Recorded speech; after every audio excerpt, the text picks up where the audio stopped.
We watched the people from the labor board count the votes one by one. Out of the first 50, we had like 12 for the union and the 50 against. And boy, it was really gut-wrenching because I knew the votes were out there, but I'd begin to wonder what happened to them, and I'd begin to wonder if we was going to be able to have enough to turn it around. Every time they counted a yes, I got a smile on my face. It was awesome. It was surreal that day. And they were ecstatic. I called them all over, I don't know how many counties. And it was just, you could just hear it in the voice, like yahoo, you know, hurrah. I felt great about our win.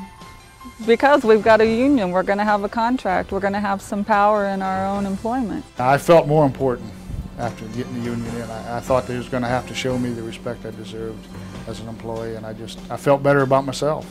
Half the people up front were in favor of organizing. Probably half were not. I didn't feel like it was necessary for me to be represented by a union. I managed to convince a few of them to reevaluate what's going on at the shop, and they changed their minds, and actually a couple of those became pretty staunch supporters, pretty outspoken in the plant. I did a lot of soul searching. I did a lot of praying about this, what I felt would be best for myself, for my family, for my coworkers.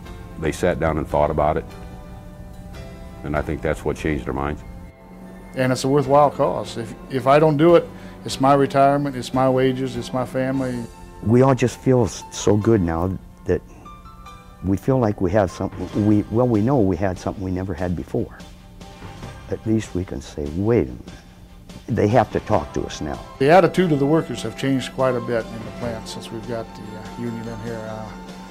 Most of them feel they want to do a better job because they know if now they're going to get part of the pie if they do the better job.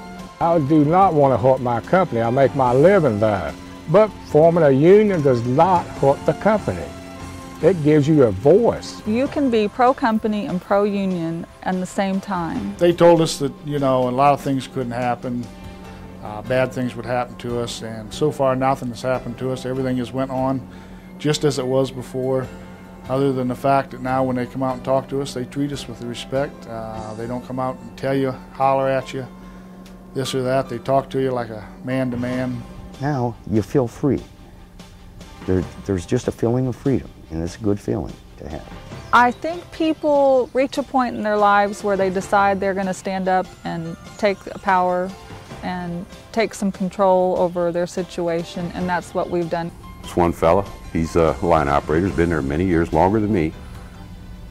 He was electrocuted. He was off of work for 3 or 4 days. You know, they took him out in an ambulance. And they said, no, that's not workers' comp. And they said, we're not even going to pay you for the time off. You know, just take it as sick leave. And I told him, I says, you know, you almost died, and they're not even willing to compensate you for that in any way. I says, is that a company that you want to work for with no voice in what's going on? The last anti-union meeting they had, they stood up there and said, we froze your wages, we froze your retirement, and we're going to do what we want to do anytime we want to, and you got nothing to say about it. And you can't treat people like that. The video came out before the election and had a lot of impact on it because the people at PPG here in Evansville, they've seen what they've done to them people in Lima, Ohio.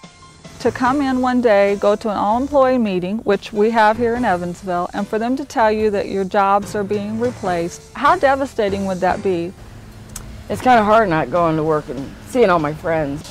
When they told me I didn't have a job at PPG, I went outside and called my daughter from my cell phone and told her that that they had let us go and that I didn't know what I was going to do, you know, to be able to help her to get through school.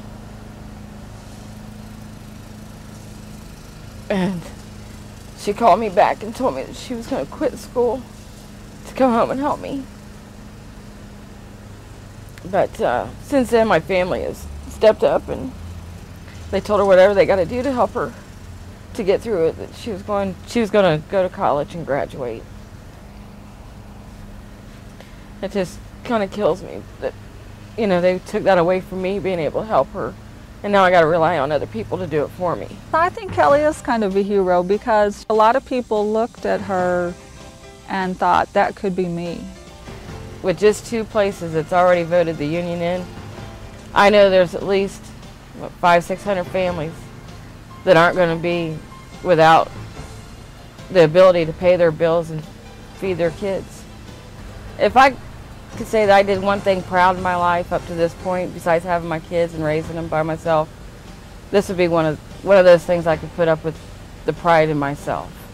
PPG in the past, they've been a good company. They're a good money-making company. I've been there 20 years, and it's been a good company. I made a good living there, but thing changes, and when them thing changes, you got to make a change. You wouldn't buy a toaster without a guarantee.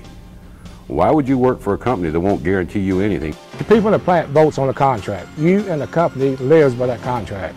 They cannot come out from day to day, change policies on you, tell you to do different jobs or whatever. They'll drop their hints that, you know, your job may go someplace else. We can, you know, we'll transfer it. But O'Fallon is a framing facility, and they have nowhere else to send those jobs. We were afraid to death all these years, and now, no, we're not afraid anymore. And if they tell you they're going to close the plant down, that's a lie, because if the plant makes money, they're not going to close it down, union or no union. If the plant doesn't make money, they're not going to keep it open just because you didn't vote union. The more people that can stick together, the better. Our country was founded on everybody sticking together.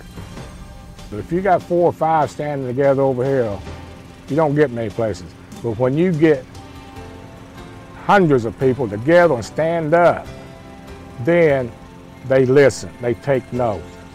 Stand up and take what is rightfully yours with union representation. You only get one shot at a working life, and you have to make the most of that. And you're not going to do that trusting someone else whose sole purpose is to extract as much from you as they can. So you got to have some checks and balances, and you better vote for a union so your voice counts.